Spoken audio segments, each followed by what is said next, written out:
الحمد لله رب العالمين والصلاة والسلام على خير البرية وأشرف الأنبياء والمرسلين نبي المجاهدين صلى الله عليه وسلم. أما بعد فأعوذ بالله من الشيطان الرجيم. بسم الله الرحمن الرحيم. فاعلم أنه لا إله إلا الله واستغفر لذنبك. صدق الله مولانا العظيم. رب اشرح لي صدري ويسر لي أمري واحلل عقدة من لساني يفقه قولي. رب زدني علما وارزقني فهما. سبحانك لا علم لنا إلا ما علمتنا إنك أنت العليم الحكيم. رب زدنی علما وارزقنی فہما. گزشتہ درس میں ہم نے کفر کی کچھ اقسام پڑھی تھی اور اہل قبلہ کو کس وقت کافر کہنا چاہیے اور کس وقت کافر نہیں کہنا چاہیے، یہ بحث بھی آئی تھی.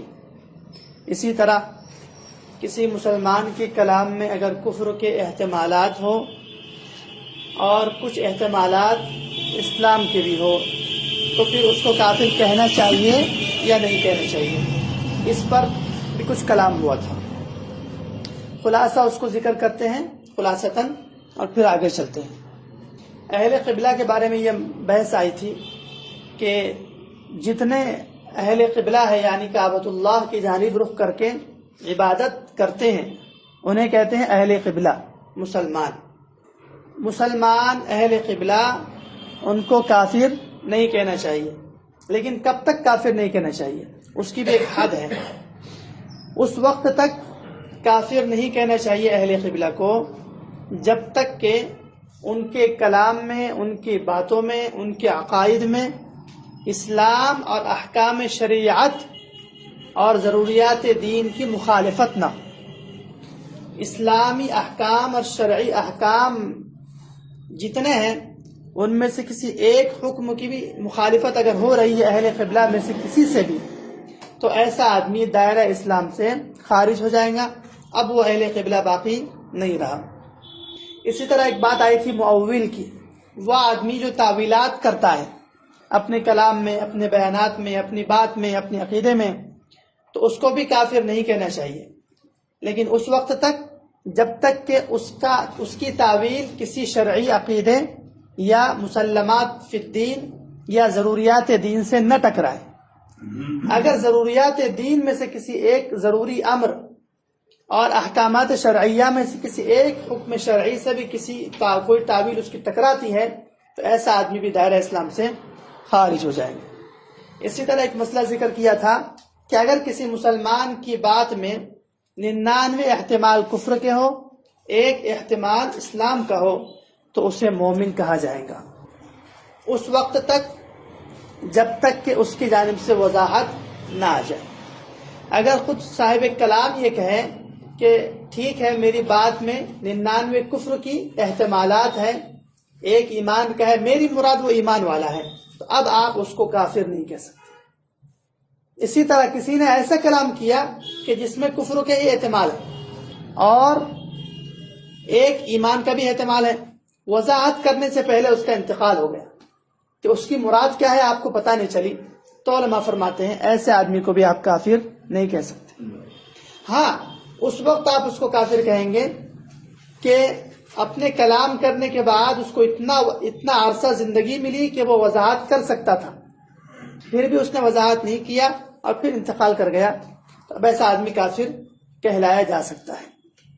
تیسری بات یہ ہے کہ اگر کسی کے کلام میں احتمال ہو، کفر کا احتمال ایک 99 ہو اور ایک ایمان کا احتمال ہو، لیکن انتقال ہو گیا، انتقال ہونے سے پہلے جب تک ہم نے اس کی زندگی کا جائزہ لیا تو اس کی ساری زندگی شریعت کے مطابق، اس کے عقیدے اہل سنت والجماعت کے مطابق اس کی ساری زندگی درست عقیدے والی تھی، ایسی صورت میں بھی وہ آدمی کافر نہیں کہلایا جا سکتا. اسی طرح ایک اور مسئلہ ذکر کیا گیا تھا کہ اسلامی حدود اور قیود، اسلامی سزائیں، اسلامی احکامات کے برخلاف کوئی شخص کفریہ نظام کو اسلامی نظام سے افضل سمجھتا ہے اسلامی سزاؤں کے مقابلے میں کافروں کی جو بنائی ہوئی سزائیں ہیں جمہوریت کی، اس کو اگر کوئی آدمی افضل سمجھتا ہے، بندوں کے بنائے ہوئے قانون کو افضل سمجھتا ہے اللہ کے بنائے ہوئے قانون کے مقابلے میں، تو ایسا آدمی بھی کافر ہو جائے گا، دائرہ اسلام سے خارج ہو جائے گا۔ اسی طرح اسلامی سزائیں جو ہیں، چور کے ہاتھ کاٹنا، زانی اگر شادی شدہ ہو تو اس کو رجم کرنا، غیر شادی شدہ ہو تو اس کو کوڑے لگانا، شراب پینے والے شخص کو کوڑے لگانا، اس طرح کی جو سزائیں شریعت میں ہیں، اگر کوئی شخص ان سزاؤں کا مذاق اڑاتا ہے، استہزاء کرتا ہے، ان کو ہلکا یعنی نظر انداز کر کے ان کو حقارت سے دیکھتا ہے، ایسا آدمی بھی دائرہ اسلام سے خارج ہو جائے گا۔ ہاں اگر وہ بس تذکرہ کرتے ہوئے ہنس دیا لیکن اس کی مراد مذاق اڑانا نہیں تھی تو پھر وہ آدمی اسلام سے خارج نہیں ہوگا۔ یہ تو ہوگی گزشتہ دروس کی بات۔ تو بحث چل رہی ہے کفر کی۔ کفر کی 5 قسمیں آپ کے سامنے عرض کی گئی ہیں۔ اب یاد رکھیے ایک نئی بحث ہم شروع کر رہے ہیں۔ شرک کفر کی ہی ایک قسم ہے، شرک کفر کی ہی ایک قسم ہے، اور پھر شرک کی پھر کئی قسمیں بنتی ہیں۔ سب سے پہلے ہم شرک دیکھتے ہیں کیا ہے۔ کہتے ہیں کفر کی ایک قسم شرک بھی ہے، اور شرک کہتے ہیں اللہ رب العزت کی ذات، اس کی صفات یا اس کی عبادت میں کسی کو شریک کرنا۔ اللہ کی ذات میں، اللہ کی صفات میں، اللہ کی عبادت میں کسی دوسرے آدمی کو شریک کرنے کا نام شرک ہے۔ ذات میں شریک کرنے کا مطلب ہوتا ہے کہ کسی اور کو معبود مانے، اللہ مانے، الہ مانے، خدا مانے، تو ذات میں شرک ہو گیا۔ صفات میں شرک کا مطلب کسی اور کو مشکل کشا مانے، حاجت روا مانے، کسی اور سے دستگیری کی امید لگائے، کسی اور سے ولادت یا شفا کی امید لگائے۔ اس طرح کی جو صفات، یا رزق دینے والا کسی اور کو سمجھے، صحت دینے والا کسی اور کو سمجھے، یہ اللہ کی صفات میں شریک کرنا ہے۔ اور عبادت میں شریک کرنے کا مطلب آ رہا ہے وضاحت سے آگے، یعنی اللہ تعالی کے سامنے سر جھکانا تھا تو بجائے اللہ کے کسی درخت، کسی پتھر، کسی ولی، کسی نبی کے سامنے سر جھکا رہا ہے، یہ بھی شرک ہے، خاص طور پر سمجھنا چاہیے۔ قرآن کریم نے شرک کی تعریف علماء نے قرآن میں بھی ذکر کی ہے، قرآن کی تفاسیر میں اور احادیث میں بھی ذکر کی ہے، اور عقائد کی جو کتابیں اہل سنت کی اس میں بھی آئی ہے۔ شرک کی تعریف یہی ہے۔ اب چلتے ہیں شرک کی قسموں کی طرف۔ سب سے پہلی قسم شرک کی، شرک فی الذات، وہی اللہ کی ذات میں شرک کرنا، یہ پہلی قسم ہے شرک کی۔ شرک فی الذات کا معنی ہے اللہ کی ذات اور اس کی خدائی میں کسی کو شریک کرنا۔ امریکہ کو کہنا سپر پاور، یہ کیا ہے؟ ہاں، اس کی خدائی میں کسی کو شریک کرنا۔ جیسے عیسائی لوگ 3 خدا مانتے ہیں، عیسیٰ علیہ السلام کے ماننے والوں کو عیسائی کہا جاتا ہے۔ نصرانی بھی یہی لوگ ہیں۔ حضرت عیسیٰ علیہ السلام چونکہ بغیر والد کے پیدا ہوئے، حضرت مریم علیہ السلام کے گریبان میں حضرت جبرائیل نے پھونک ماری اور حضرت عیسیٰ علیہ السلام کی ولادت ہو گئی۔ سورہ آل عمران کے جو شروع کی بحث ہے وہ رد عیسائیت میں ہی ہے۔ تو حضرت عیسیٰ علیہ السلام کی ولادت چونکہ انوکھے انداز سے ہوئی، دنیاوی جو دستور ہے مرد عورت سے انسان پیدا ہوتے ہیں اس طرح نہیں ہوئی، صرف حضرت مریم جو بغیر شادی شدہ تھی ان کے گریبان میں حضرت جبرائیل نے اللہ کے حکم سے پھونک ماری اور حضرت عیسیٰ علیہ السلام پیدا ہو گئے اللہ کے کلمہ لفظ کن سے، اس لیے ان کو کلمت اللہ ان کو کہتے ہیں، لقب ہے ان کا۔ اسی طرح ان کا لقب ہے روح اللہ، کیونکہ پھونک سے پیدا ہوئے ہیں، اللہ نے روح ڈال دی ڈائریکٹ۔ وہ جو جسم بنتا ہے ہمارا 9 مہینے ماں کے پیٹ میں، وہ جو مراحل ہم پر گزرتے ہیں، اس طرح کے کوئی مرحلہ حضرت پر نہیں گزرا ہے علیہ السلام۔ تو اب عیسائیوں کو دھوکہ لگ گیا، انہوں نے کہا چونکہ انوکھے انداز سے پیدا ہوئے اور بغیر شوہر کے پیدا ہوئے اور براہ راست اللہ کے لفظ کلمہ کن سے پیدا ہوئے، اس لیے انہوں نے کہا کہ یہ تو اللہ کا بیٹا ہے۔ حضرت عیسیٰ علیہ السلام کو اللہ کا بیٹا بنا لیا۔ عیسائیوں کی 2 جماعتیں ہو گئی، 2 طبقے اور فرقے بن گئے۔ ایک طبقہ عیسائیوں کا کہتا ہے کہ حضرت عیسیٰ اللہ کا بیٹا ہے اور وہی خدا ہے، اور دوسرا طبقہ عیسائیوں کا کہتا ہے کہ 3 خدا ہے، ایک اللہ رب العزت، دوسرے جبرائیل علیہ السلام اور تیسرے حضرت عیسیٰ علیہ السلام. اور کبھی کبھی وہ جبرائیل علیہ السلام کو ہٹا کر حضرت مریم کو لگا دیتے ہیں، کہتے ہیں حضرت مریم، حضرت عیسیٰ اور اللہ تعالیٰ 3 خدا ہے. تو قرآن نے اس کا رد فرمایا. قرآن نے کہا لقد کفر الذین قالوا ان اللہ ثالث ثلاثہ، تحقیق کفر کیا ان لوگوں نے جنہوں نے کہا کہ اللہ تعالیٰ 3 میں کا 1 ہے. یہ کفر ہے صراحتاً. تو یہ ہے کفر فی الذات، اللہ کی ذات میں شریک کرنا، کسی اور کو اللہ کے ساتھ خدا مان لیں، جیسے عیسائیوں نے 3 مان لے. اسی طرح آتش پرست، آگ کے پوجا کرنے والے، فارس میں جو لوگ تھے وہ حضور پاک علیہ الصلوۃ والسلام کی دنیا میں تشریف لانے سے پہلے، شریعت اسلامیہ کے نزول سے پہلے یہ لوگ آگ کی پوجا کرتے تھے، تو ان کو کہتے ہیں آتش پرست. تو یہ بھی لوگ 2 خدا مانتے تھے. 2 خدا مانتے ہیں یہ لوگ، ایک خیر کا خدا، ایک شر کا خدا. کہتے ہیں خیر کا پیدا کرنے والا، جتنی خیر دنیا میں ہے اس کا الگ خدا ہے، اور جتنی شر دنیا میں آتے ہیں اس کا الگ خدا ہے. تو انہوں نے بھی کیا کیا؟ شرک فی الذات کیا، اللہ کے ساتھ شریک کر دیا. اسی طرح ہندو ہے، وہ تو لاتعداد اس کے معبود ہے، جتنے پتھر اتنے معبود اس کے. اور دوسری بھی قومیں ہیں دنیا میں جو اللہ کے علاوہ کسی اور کو معبود مانتی. یہ سارے فرقے اور جماعتیں اور یہ کفریہ جو لوگ ہیں، کافر لوگ، یہ سب شرک فی الذات میں مبتلا ہے. اللہ کی ذات اور اللہ کی خدائی میں کسی کو شریک ٹھہرا رہے ہیں. قرآن کریم نے ان کے رد میں فرمایا، ایک تو وہی آیت جو ہم نے پڑھی حضرت عیسیٰ علیہ الصلوۃ والسلام کے بارے میں. دوسری آیت فرمایا وَمَن يُشْرِكْ بِاللَّهِ، اور جو شخص اللہ کے ساتھ شریک کرے گا، فقط حرمہ اللہ الجنہ، تو اللہ تعالیٰ نے اس پر جنت کو حرام قرار دیا اور ہمیشہ کے لیے وہ جہنم میں رہے گا. دوسری قسم شرک فی العبادت، شرک فی الصفات. ذات میں شریک کا معنی سمجھ گئے؟ کسی بھی اللہ کے علاوہ کسی اور کو خدا سمجھ لینا، معبود بنا لینا، یہ شرک فی الذات ہوتا ہے. ایک ہوتا ہے شرک فی الصفات، یعنی غیر اللہ کو، اللہ کے علاوہ کسی شخص کو، کسی ذات کو، کسی اور چیز کو اللہ کی خدائی میں شریک تو نہ کرے، لیکن اللہ کی جو خاص صفات ہیں وہ اس غیر اللہ کے لیے مانے. پیدا کرنا کس کی صفت؟ رزق دینا کس کی صفت؟ اللہ کی. عزت دینا، ذلت دینا، عروج دینا، زوال دینا، بچے دینا، شفا دینا، یہ ساری کس کی صفات ہے؟ اللہ کی صفات ہیں.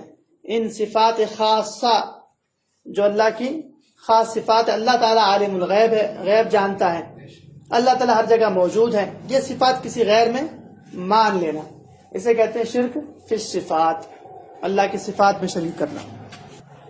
اب شرک کی چند موٹی موٹی قسمیں ذکر کرتے ہیں. شرک فی الصفات کی چند موٹی موٹی مثالیں ذکر کرتے ہیں. شرک فی الصفات کی ایک قسم ہے شرک فی العبادت. شرک فی العبادات، یعنی جو کام اللہ تعالیٰ نے اپنی تعظیم اور بڑائی کی خاطر اپنے بندوں کے لیے جاری کیے اور بندوں کو حکم دیے کہ یہ کام کرو، ان کاموں کو عبادت کہا جاتا ہے.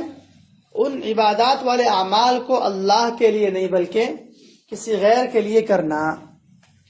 جو کام اللہ نے بندوں کو دیے ہیں کہ یہ کام کرو تاکہ اللہ کی عظمت بڑائی ہو، ظاہر ہو، وہ کام ہم کسی غیر کے لیے کریں، یہ ہوتی ہے شرک فی العبادت. مثلا اللہ نے ہم سے کہا کہ نماز پڑھو، رکوع کرو، سجدہ کرو، بیت اللہ کا طواف کرو، روزہ رکھو، یہ احکامات ہیں نا اللہ کے. اس سے اللہ کی عظمت اور بندے کی عاجزی ظاہر ہوتی ہے. ایسے کاموں کو اگر کوئی شخص غیر اللہ کے لیے ثابت کر دے، مان لے یا کرنے لگے تو یہ بھی اللہ تعالیٰ کی شرک فی العبادات کرنے والا ہے، عبادت میں شریک کرنے والا ہے.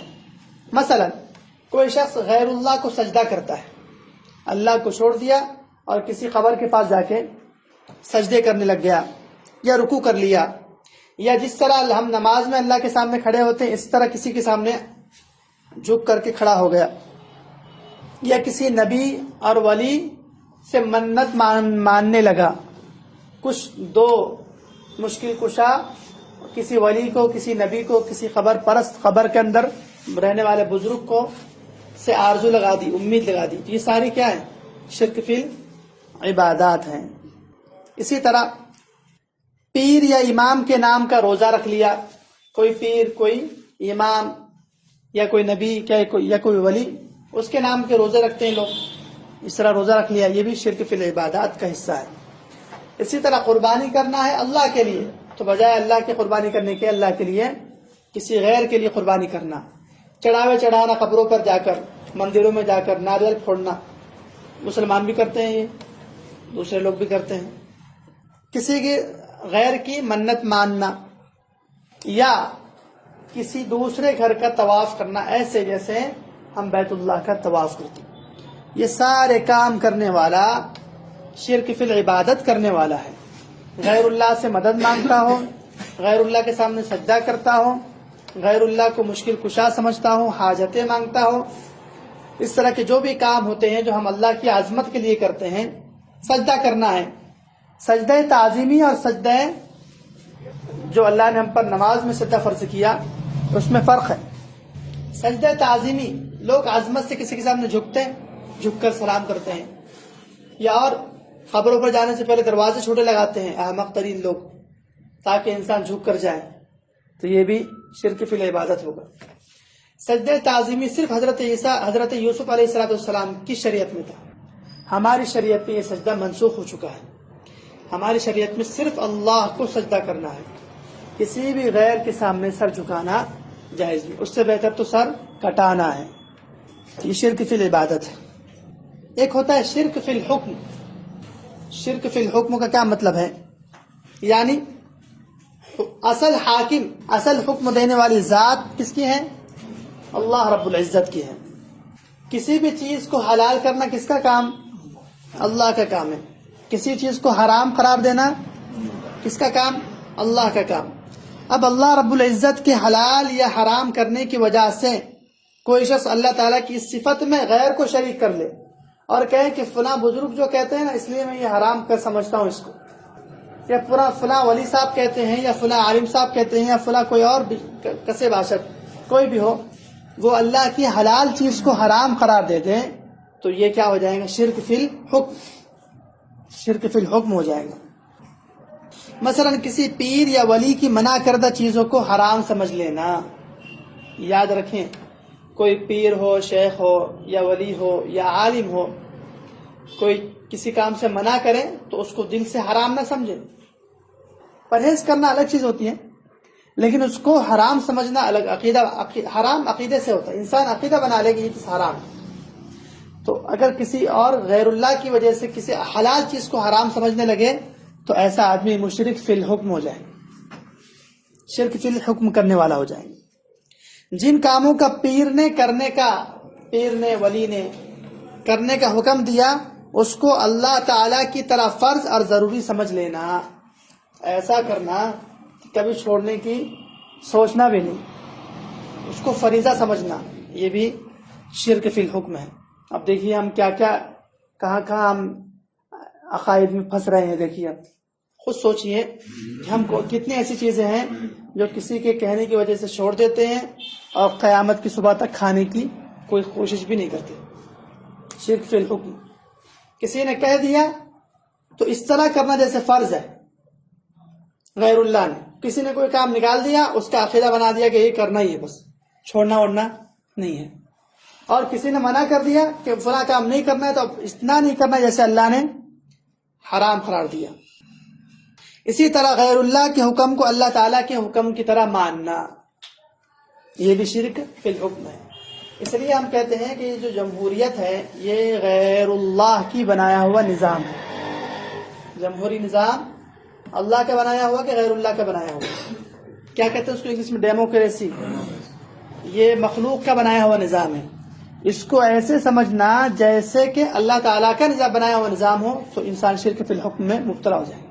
یہ بندوں کا بنایا ہوا نظام ہے، شریعت کا نظام الگ ہوتا ہے۔ دو قسمیں ہو گئی شرک فی الصفات کی، ایک شرک فی العبادت، دوسرے شرک فی الحکم۔ تیسری قسم شرک فی العلم۔ شرک فی العلم کیا ہوتا ہے؟ شرک فی العلم کا مطلب یہ ہوتا ہے کہ جس طرح اللہ تعالیٰ کو غیب کا علم ہے، یہ اللہ کی خاص صفت ہے۔ اللہ تعالیٰ جتنی غائب چیزیں ہیں، مغیبات ہیں، ان ساری چیزوں کا تفصیلی علم رکھتا ہے۔ جمیع ما کان وما یکون وما هو کائن الی یوم القیامہ، جو ہو چکا، جو ہو رہا ہے اور جو قیامت تک ہوگا، اس کا تفصیلی علم کس کو ہے؟ اللہ کو ہے۔ اسے کہتے ہیں اللہ عالم الغیب ہے، ہر ذرہ، قطرہ، پتا، ہر چیز کا جاننے والا ہے تفصیل کے ساتھ۔ یہ تو ہو گئی اللہ کے لیے علم کی صفت۔ عالم الغیب کسے کہتے ہیں؟ معنی سمجھ جائیں گے تو کسی غیر اللہ کو عالم الغیب کہیں گے نہیں آپ۔ یاد رکھیے، علم غیب کا معنی سمجھیں گے تو عالم الغیب کون ہوتا ہے وہ بھی سمجھ جائیں گے۔ یاد رکھیے، علم غیب کا مطلب ہوتا ہے، علم غیب ایسا علم ہو جو اپنا ذاتی ہو، کسی کا دیا ہوا نہ ہو، اور تمام چیزوں کا علم کسی کے پاس اگر ہے اور وہ اس کا خود کا ذاتی ہے، تب جا کے وہ کہلائیں گے عالم الغیب۔ اور یہ چیز صرف اللہ کے لیے ہے۔ اللہ کے پاس جتنا علم ہے وہ ذاتی ہے کہ کسی کا لیا ہوا ہے؟ بتائیے، ذاتی ہے۔ اور ہر چیز کا علم اللہ کے پاس ہے کہ کوئی چیز رہ جاتی ہے؟ ہر چیز کا علم ہے۔ تو معلوم ہوا یہ دو صفت صرف اللہ کے اندر پائی جا سکتی، کسی غیر اللہ کے اندر پائی نہیں جا سکتی۔ بعض ہمارے لوگ کہتے ہیں کہ اللہ تعالیٰ کی طرح حضور پاک علیہ الصلوۃ والسلام بھی عالم الغیب ہے۔ بریلی حضرات کہتے ہیں، اب ان سے کہیے کہ حضور پاک علیہ الصلوۃ والسلام کا جو علم تھا وہ خود کا تھا کہ اللہ کا عطا کیا ہوا تھا؟ علم غیب کی کیا تعریف پڑی؟ جو انسان کا خود کا ہو، کسی سے لیا ہوا نہ ہو، اور تفصیلی ہو، پورا ہو، ایک ذرے کا، ایک پتے کا، ایک قطرے کا، ہر چیز کا تفصیلی علم۔ اللہ کے نبی کا جتنا علم ہے وہ کس کا دیا ہوا ہے؟ اللہ کی عطا ہے، اللہ کی عطا سے دیا ہوا ہے۔ اور دوسری بات یہ ہے کہ اللہ کے نبی کو ہر چیز کا علم نہیں ہے۔ علم ہے، اس طرح کی کالی ٹوپی بنیں گی، علم ہے اللہ کے نبی کو؟ میرے بتائیے، اس طرح کے اسپنج بنیں گے، اس کا علم ہے؟ اور یہ علم نہ ہونا کوئی نقصان کی یا کم علمی کی دلیل ہے؟ کوئی اس سے فضیلت تھوڑی ہوگی اس کی جاننے سے۔ تو اللہ کے نبی کو اتنا ہی علم ہے جتنا اللہ نے دیا، اس سے ایک حرف زیادہ نہیں، ایک حرف کم۔ اور اسے عالم الغیب، علم غیب نہیں کہتے، اسے کہتے ہیں اطلاع علی الغیب۔ کچھ باتوں کا اللہ نے علم دیا تھا، وہ اللہ کے دینے سے ہوا تھا، خود سے نہیں ہوتا، اور اسے کہا جاتا ہے اطلاع علی الغیب، کہ پیغمبر علیہ السلام کو اللہ نے مطلع کر دیا، آگاہ کر دیا۔ یا کہتے ہیں اخبار عن الغیب، اللہ نے خبر دے دی غیب کی، تو جتنی اللہ نے خبر دی اتنا علم آیا۔ اب کوئی شخص یہ کہے کہ اللہ کے نبی کو اتنا علم ہے کہ دنیا کے پیدا ہونے سے پہلے سے لے کر قیامت کے آنے تک کی تمام چیزوں کا اللہ کے نبی کو علم ہے، تو ایسا آدمی شرک فی الحکم کر رہا ہے۔ کس میں کیا کر رہا ہے؟ شرک فی العلم کر رہا ہے۔ یہ ایک صفت ہے علم کی اللہ کی۔ تو بریلوی اور اس طرح کے اور بھی بہت سے فرقے ہیں جو اللہ تعالیٰ کے نبی یا کسی ولی کے لیے بھی بہت سے کہتے ہیں کہ وہ سب جانتے ہیں۔ کچھ لوگ بزرگوں کو سمجھتے ہیں، ان کے سامنے جانا نہیں، کیوں؟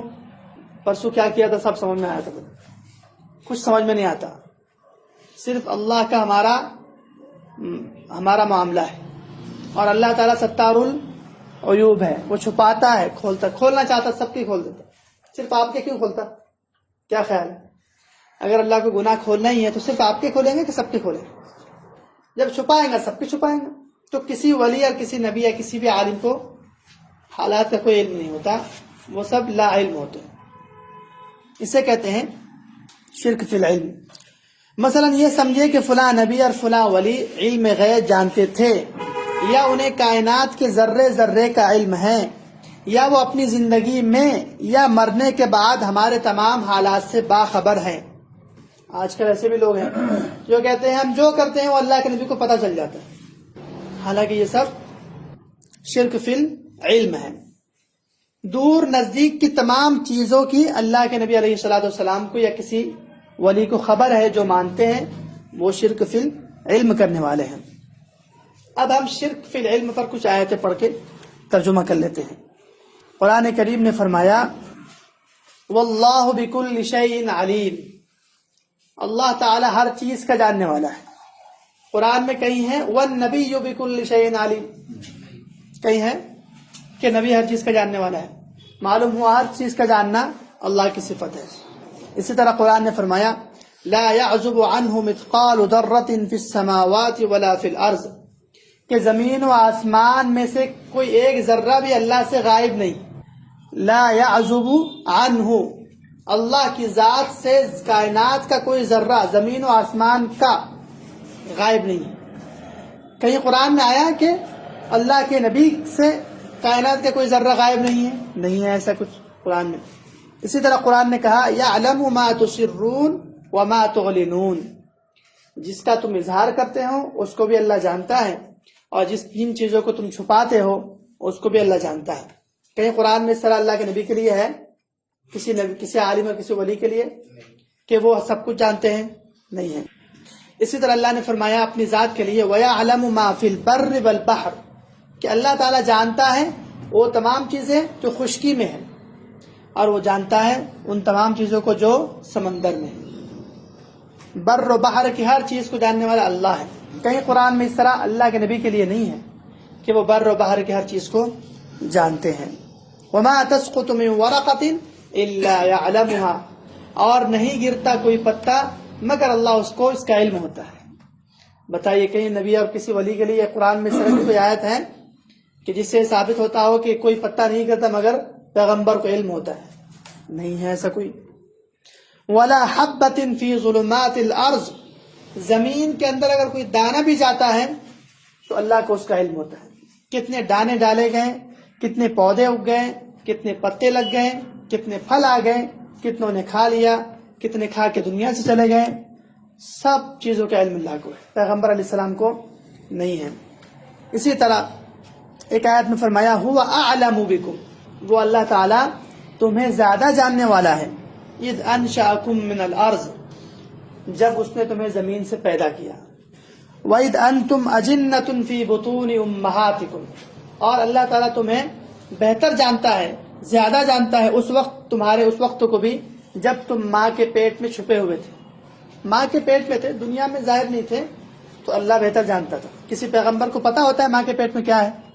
نہیں ہوتا ہے۔ تو علم اللہ کی ذات کے لیے خاص ہے، غیب کا علم۔ ایک آیت ہے سورہ لقمان کی، اس میں خاص طور سے فرمایا ان اللہ عندہ علم الساعہ، 5 چیزوں کا علم تو خاص اللہ کی صفت ہے۔ قیامت کب آئیں گی؟ اللہ کی صفت ہے۔ بارش کب ہوگی؟ اللہ کی صفت ہے۔ کیا کھاؤں گے کیا نہیں کھاؤں گے اللہ کو جانتا، اللہ جانتا ہے۔ کس کو کتنے اولاد ہوں گی کتنی نہیں ہوں گی، یہ ساری چیز اللہ کے صفت خاصہ ہے۔ حضرت ابن عباس فرماتے ہیں اس آیت کے نیچے سورہ لقمان کی هذه خمسة لا يعلمها ملك مقرب ولا نبي مصطفى، کہ یہ 5 ایسی صفات ہیں کہ جس کو کوئی فرشتہ چاہے جتنا اللہ سے قریب ہو نہیں جانتا، اور نہ ہی کوئی پیغمبر جانتا ہے۔ فمن ادعى انه يعلم شيئا من هذه فانه كفر بالقرآن، جس شخص نے دعویٰ کیا کہ ان 5 چیزوں میں سے وہ بھی کچھ جانتا ہے، اس نے قرآن کا انکار کر دیا۔ لأنه خالفه، اس لیے کہ اس نے قرآن کی مخالفت کر دی۔ ابن عباس کی تفسیر مانیں گے یا کسی بریلی کا قول مان لیں گے؟ اس آیت میں وضاحت سے فرمایا 5 چیزیں صرف اللہ جانتا ہے۔ پھر تفسیر صحابی نے کر دی اور فرما دیا کہ جو شخص یہ دعویٰ کرے کہ ان 5 میں سے وہ کچھ جانتا ہے وہ کافر ہو گیا۔ تو جو شخص کسی غیر اللہ کے لیے علم غیب کو ثابت کرے وہ بھی کافر مشرک ہو جاتا ہے، شرک فی العلم کرتا ہے۔ ایک کتاب ہے شرح عقائد، اس کی شرح ہے النبراس، عربی شرح ہے۔ اس النبراس نامی کتاب میں علم غیب کی تعریف لکھی ہے۔ علم غیب کسے کہتے ہیں وہ تعریف بھی سمجھ لیتے ہیں۔ فرمایا صاحب نبراس نے والتحقیق ان الغیب ما غاب عن الحواس والعلم الضروری والعلم الاستدلالی، کہتے ہیں حقیقی بات یہ ہے، تحقیقی بات یہ ہے کہ غیب کہتے ہیں اس علم کو جو ہمارے حواس سے سلیمہ، حواس سے خمسہ سے حاصل نہ ہو۔ حواس سے خمسہ 5، آنکھ، کان، ناک اور اعضائے بدن، حس اور ذائقہ اور سونگنے کی صلاحیت۔ تو یہ قوت باصرہ، قوت سامعہ، قوت شامہ قوت ذائقہ اور قوت لامسہ، یہ 5 قوتیں انسان ہے کہ کو اللہ نے دی ایسی جس سے انسان کو علم حاصل ہوتا ہے. تو کہتے ہیں غیب اسے کہتے ہیں جو ان 5 سے حاصل نہ ہو، 5 کے اندر نہ آئے، کسی اور ذریعے سے آئے. اسی طرح جو واضح ترین باتیں ہوتی ہیں جن سے انسان سن کر فوراً جس کا معنی سمجھ لیتا ہے، اس راستے سے بھی نہ آئے. انسان کو جن راستوں سے علم حاصل ہوتا ہے ان راستوں سے وہ علم حاصل نہ ہو بلکہ خود انسان کا ذاتی علم ہو، وہ کہلاتا ہے علم غیب. اب اسی پر اگر غور کر لیا جائے کہ پیغمبر علیہ الصلوۃ والسلام کو جتنا علم تھا وہ وحی کے ذریعے سے ہوا تھا، اور وحی کے ذریعے سے جو علم حاصل ہوتا ہے وہ القاء ہوتا ہے، الالقاء فی القلب، دل میں ڈالا جاتا ہے یا فرشتے کے ذریعے سے اللہ پہنچاتا ہے. تو یہ سارے حواس سے حاصل ہو رہے ہیں، یہ جو علم حاصل ہو رہا ہے وہ حواس سے سلیمہ سے حاصل ہو رہا ہے. کہتے ہیں وقد نطق القرآن بنفی علمہ عمن سواہ، قرآن کریم نے فرما دیا ہے کہ اللہ تعالیٰ کے علاوہ کسی کو کے لیے علم غیب ثابت نہیں ہے. فمن ادعا، فرماتے ہیں صاحب نبراس، فمن ادعا انہ یعلمہ، جو شخص دعویٰ کرے کہ وہ غیب جانتا ہے، کفر، اس نے کفر کیا ہی کیا. ومن صدق المدعی کفر، جس نے اس کہنے والے کی تصدیق کی وہ بھی کافر ہو گیا. احمد رضا صاحب نے کہا کہ اللہ کے نبی عالم الغیب ہے، اور ان کے ماننے والوں نے کہا کہ تم ٹھیک کہتے ہو. وہ بھی گیا، یہ بھی گئے، شرک فی العلم میں مبتلا ہو گئے اور مشرک بن گئے. قرآن کریم کی ایک آیت ہے جس میں اللہ فرماتے ہیں قل لا يعلم من فی السماوات والارض الغیب الا اللہ، آپ فرما دیجئے جو مخلوقات آسمان میں ہیں، جو مخلوقات زمین میں ہیں، ان میں سے کوئی غیب نہیں جانتا سوائے اللہ کے. تو یہ ساری بحث اس لیے کی جا رہی ہے تاکہ ہمیں معلوم ہو جائے شرک کیا ہوتا ہے. تو ایک شرک فی العلم ہوتا ہے جو بہت اہم ہے، کہ اللہ تعالیٰ کے ساتھ جو صفت خاص ہے اس کو غیر اللہ کے لیے ماننا، وہ صفت علم ہے. صفت علم کو اللہ کے علاوہ کسی مخلوق کے لیے ماننے کا نام ہے شرک فی العلم. ایک صفت ہوئی شرک فی العبادت، دوسری ہوئی شرک فی الحکم، اور تیسری ہوئی شرک فی العلم. چوتھی صفت، چوتھا شرک فی القدرت. یہ کیا ہے؟ اللہ تعالیٰ کے لیے قدرت ثابت ہے، ہر چیز پر قادر ہے، جب چاہے، جو چاہے، جیسے چاہے، جس وقت چاہے کر سکتا ہے. کسی سے کوئی ڈر، خوف، کسی سے مدد، تعاون، کوئی رشوت، کوئی کچھ ہے؟ نعوذ باللہ کچھ نہیں ہے. فرمایا اللہ کی ذات قادر مطلق ہے، کوئی چیز اس کی قدرت سے باہر نہیں ہے، وہ ہر چیز پر قادر ہے. اللہ کی یہ صفت کسی دوسرے کے لیے ثابت کرنا شرک فی القدرت کہلاتا ہے. مثلا یہ عقیدہ رکھنا کہ پیر بھی بیٹا یا بیٹی دے سکتا ہے، کیونکہ بیٹا دینے کی اور بیٹی دینے کی قدرت کس کو ہے؟ اللہ کو ہے. اور کسی غیر کو سمجھ لینا کہ یہ بیٹا یا بیٹی دے سکتا ہے. اسی وجہ سے پیر بیٹے کا نام رکھتے ہیں پیر دتا، یعنی یہ پیر کا دیا ہوا ہے. اور شیطان پٹی پڑھا کے اس کو خبر تک لے جاتا ہے، وہاں جا کے منت مانتے ہیں، اور مقدر ہوتا ہے کہ اس رات اس کو بیٹا ہوگا. وہ مقدرات سے بیٹا ہوتا ہے لیکن اس کا خیال قبر کی طرف چلا جاتا ہے. یا یہ عقیدہ رکھنا کہ کوئی نبی یا ولی بارش برسا سکتے ہیں. لوگ اس طرح کے عقیدے رکھتے ہیں کہ فلاں صاحب، فلاں عالم صاحب، فلاں نبی صاحب، فلاں بارش برسا سکتے ہیں، یا فلاں صاحب ہیں جو مرادیں پوری کر سکتے ہیں، یا فلاں صاحب ایسے ہیں جو مقدمات میں ہمارا کام بنا سکتے ہیں، یا فلاں صاحب ہے جو روزی دے سکتے ہیں، یا فلاں صاحب روزی میں وسعت پیدا کر سکتے ہیں، یا فلاں صاحب کے ہاتھ میں زندگی اور موت ہے، یا فلاں آدمی ایسا ہے جو کسی کا نفع بھی کر سکتا ہے، نقصان بھی کر سکتا ہے. یہ ساری چیزیں شرک فی القدرت ہے. اللہ نے فرمایا ان الذین تدعون من دون اللہ، اے مشرکین مکہ تم جس کو اللہ کے علاوہ پکارتے ہو، لن یخلقوا ذبابا، انہوں نے ایک مکھی پیدا نہیں کی. اگر سارے تمہارے معبودان پتھر، لکڑی اور چونے کے مل جائیں تو ایک مکھی پیدا نہیں کر سکتے. وَلَوِ اجْتَمَعُوا لَهُ. اسی طرح فرمایا قُلِ ادْعُوا الَّذِينَ زَعَمْتُم مِّن دُونِ اللَّهِ، آپ کہیے ان لوگوں سے جو اللہ کے علاوہ معبود مانتے ہیں، دعویٰ کرتے ہیں، لَا يَمْلِكُونَ مِثْقَالَ ذَرَّةٍ فِي السَّمَاوَاتِ وَلَا فِي الْأَرْضِ، کہ یہ سارے معبود مل کر بھی آسمان و زمین کے ایک ذرے کے مالک نہیں. کچھ نہیں کر سکتے، بے جان ہے۔ فرمایا والذین تدعون من دونہ ما یملکون من قطمیر، ایک کھجور کے اوپر جو باریک جھلی ہوتی ہے اس کے بھی مالک نہیں ہے یہ معبود۔ یہ پتھر، یہ درخت، یہ مورتیاں، یہ صورتیں، یہ زمین اور یہ گاؤ ماتا ساری سب بیکار ہیں، کوئی نفع نقصان نہیں دے سکتی ہیں، کچھ نہیں کر سکتی۔ عجیب بات فرمائی سورہ فاطر میں ہے یہ، فرمایا ان تدعوہم لا يسمعوا دعاءکم، اگر تم انہیں پکارو گے اول تو یہ تمہاری دعا سنیں گے نہیں۔ آگے ہے وَلَوْ سَمِعُوا مَا اسْتَجَابُوا لَكُمْ، اور اگر بالفرض مان لیا جائے کہ سن لیا، مثلا گائے ہے سن لی تھی، سمجھتی تو نہیں کیا آواز تو کچھ تو سنیں گے نا وہ، تو اگر سن لے مَا اسْتَجَابُوا لَكُمْ تو تمہاری فریاد پوری نہ کر سکے۔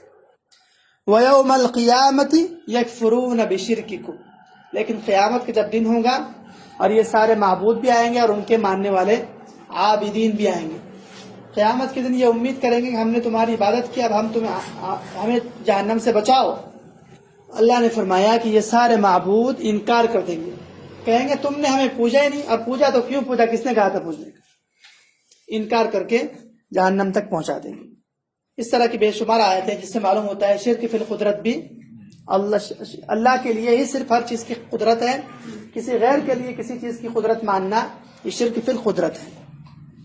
ایک صفت ہے، بس کرتے ہیں اتنا ہی، ہاں اتنا ہی کافی ہے آج کے لیے۔ تو یہ معلوم ہوا آج کے درس سے ہمیں کہ شرک اللہ تعالیٰ کی ذات، اللہ کی صفات اور اللہ کی عبادت میں کسی کو شریک کرنا، اسے کہتے ہیں شرک۔ پھر اس کی بہت سے قسمیں ہم نے پڑھی، انشاءاللہ کچھ قسمیں رہ گئی اس کو آئندہ ہفتے مکمل کر لیں گے۔ اللہ تعالیٰ ہماری اور ہماری نسلوں کی شرک فی العبادت، شرک فی العلم، شرک فی الحکم، شرک فی السمع والبصر اور تمام شرکوں سے حفاظت فرمائے۔ ایک اللہ کی عبادت کی توفیق عطا فرمائے اور ہماری نسلوں میں اللہ تعالیٰ ایمان کو قائم دائم فرمائے۔ وآخر دعوانا ان الحمد للہ رب العالمین۔